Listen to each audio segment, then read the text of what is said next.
Sophia's sofa. All Sophia wanted to do was sit on the sofa all day, watching television. Sophia's sofa was without doubt one of the absolute worst children in the world. She never went to school, or helped her mum with chores around the house, or even got up to have dinner at the dining table.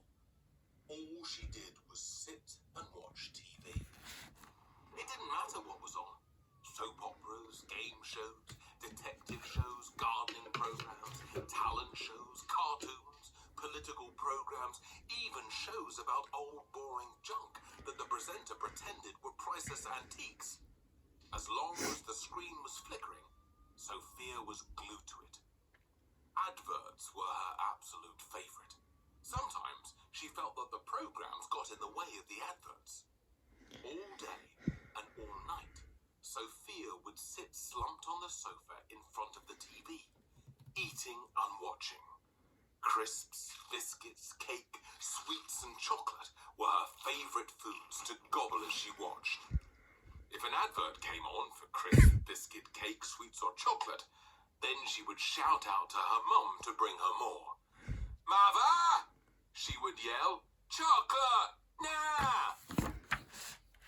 The girl's poor mum, she was poor because she had to spend all her money on colossal amounts of food for her daughter, would have to dash out to the corner shop to buy Sophia a bar of chocolate. However, by the time the woman returned home, Sophia would have seen another advert for something else she wanted to scoff, and she'd send her mum straight back out the door again. "Mother! Cake!"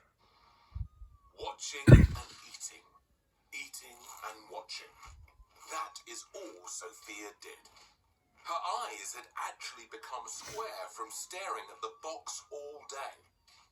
The only exercise Sophia took was changing channels on the television. But because she had a remote control, this was nothing more than pressing a button with her finger. Still, sometimes her finger would get tired, and she would shout out to her mum, "Mother! Channel 3! Now!" It will come as no surprise to you that one day Sophia's mum decided enough was enough. "It's time you stopped watching television and got off your bottom for once, young lady," commanded the woman. "Nah, Mother," muttered Sophia, not looking up from the television. "I just gotta find out what happens at the end of this program thingy." "What do you mean, Sophia? The end of the episode?" asked Mum.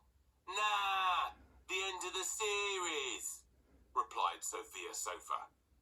"There is no end. You are watching a soap opera. It will go on forever. Come on, young lady, up." With that, Mum put her hands under her daughter's armpits and attempted to hoist her upwards. 3, 2, 1, heave! Eventually, she managed it, but the sofa came with Sophia. The girl had been sitting there for so long, she had become completely wedged in. In fact, the two had somehow fused, and it was impossible to tell where the girl ended and the piece of furniture began. Sophia had become half girl, half sofa. Not that she was bothered. The girl just carried on staring at the television throughout the whole process. When Dad returned home from work, Mum enlisted his help. Together, the pair of them tried to prise their daughter from the sofa. Dad put a foot up on one arm of the sofa to create leverage and directed his wife to do the same. 3, 2, 1, heave! But the girl simply would not budge. So Sophia's parents called upon the neighbors in their street of terraced houses to help. The plan was to create a human chain. The combined strength of 100 people would surely separate Sophia from the sofa. Some folk huddled inside the living room, while many others lined up behind them outside. "Get out of the way of the TV!" shouted Sophia. Dad was at the front, with his arms wrapped round his daughter. Mum held onto him, Indira from next door held onto her, and so on, arms linked, as the human chain stretched all the way down the street. 3, 2, 1, heave! Called out Dad. But still, the girl wouldn't budge an inch. Sophia's dad fell backwards, and the neighbors toppled over each other like dominoes and ended up lying in a big heap, some of them in front of Sophia. "You're still blocking the TV!" she moaned. There was nothing else for it. Dad decided to call the emergency services.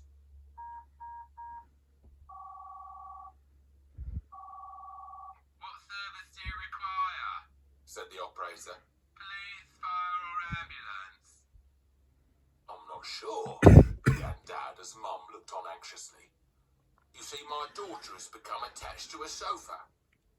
"As in she likes it a lot?" inquired the operator. "No, as in they are joined together," answered Sophia's dad. "Oh dear, that is an unusual one," replied the operator.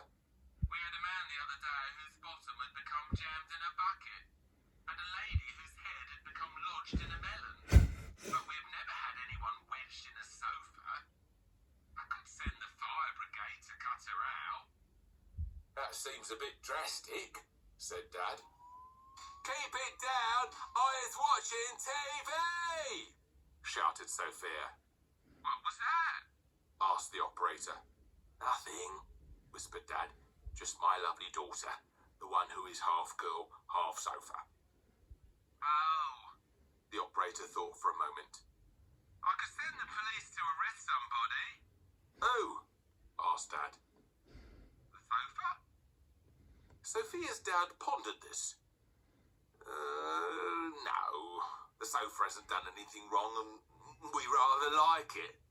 Mum nodded her head in agreement. "How about an ambulance? They can take your daughter to the hospital, and perhaps a surgeon could perform an operation to separate her from the sofa." Yes, that's a super idea," replied Dad. "Please send an ambulance right away, thank you." The ambulance arrived in minutes, but there was a problem. Being half girl, half sofa, Sophia's sofa was too large to fit through the front door. So the ambulance driver called for a crane with a giant wrecking ball to help. Less than an hour later, the giant crane swung its heavy metal ball at the front of Sophia's terraced house. Bash! The wall was smashed to pieces.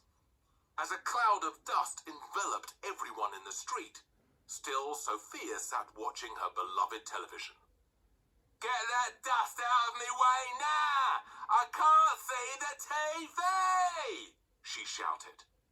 When the dust cleared, the ambulance driver found there was another problem. The half-girl, half-sofa was too heavy to lift, so the ball was taken off the crane's chain and the chain was secured round the bottom of the sofa. With a pull of a lever, whoosh! The half-girl, half-sofa was hoisted high up into the air. When Sophia could no longer see her beloved television, she started making an awful racket. "TV, TV, TV!" she chanted. The crane operator panicked and pulled the wrong lever, sending his load swinging through the air. It smashed into the row of houses on the other side of the road. Crash! The houses came tumbling down in an explosion of dust and debris. Boom! There wasn't much of the terrace street left. Not that Sophia cared. All she cared about was watching television.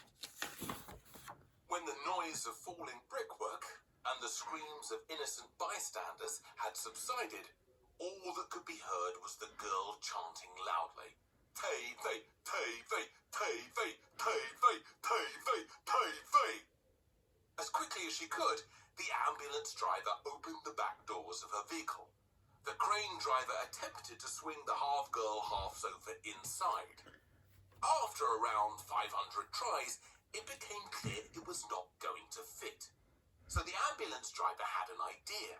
Using a rope, She secured the half-girl, half-sofa to the rear of her ambulance so she could pull Sofia Sofa all the way to the hospital. TV, TV, TV, TV, TV, TV, TV, TV, came the chant. By now, the driver was so desperate to stop this ear-torturing noise, she was willing to try anything. So she plugged the television into the back of the ambulance. It flickered to life once more in front of Sofia. That was the longest she had gone without watching television since she could remember. The TV had been off for a whole minute, and she was relieved it was back on again. The ambulance driver drove off as slowly and gently as possible. The girl's parents sat up front in the cab as their daughter and the television trailed behind. The half-girl, half-sofa seemed happy enough as she trundled along in the direction of the hospital. After all, she could watch TV for the entire journey. And all went well, until the ambulance took a sharp corner, and both the rope and the electricity cable on the TV snapped. The ambulance driver sped on unaware, but the television and half-girl, half-sofa flew across the road untethered. As the television was now unplugged, the screen went black. Sofia began chanting wildly, TV! TV! TV! TV! TV! But as luck would have it, at that very moment, the half-girl, half-sofa bashed straight through the window of a television shop. Smash! Sofia's sofa flew through the air and landed inside a giant screen television. Shatter! Instantly, she became wedged within. Now, Sofia's sofa television was 1/3 girl, 1/3 sofa, and 1/3 television. Which is exactly what can happen if you watch too much TV. The end.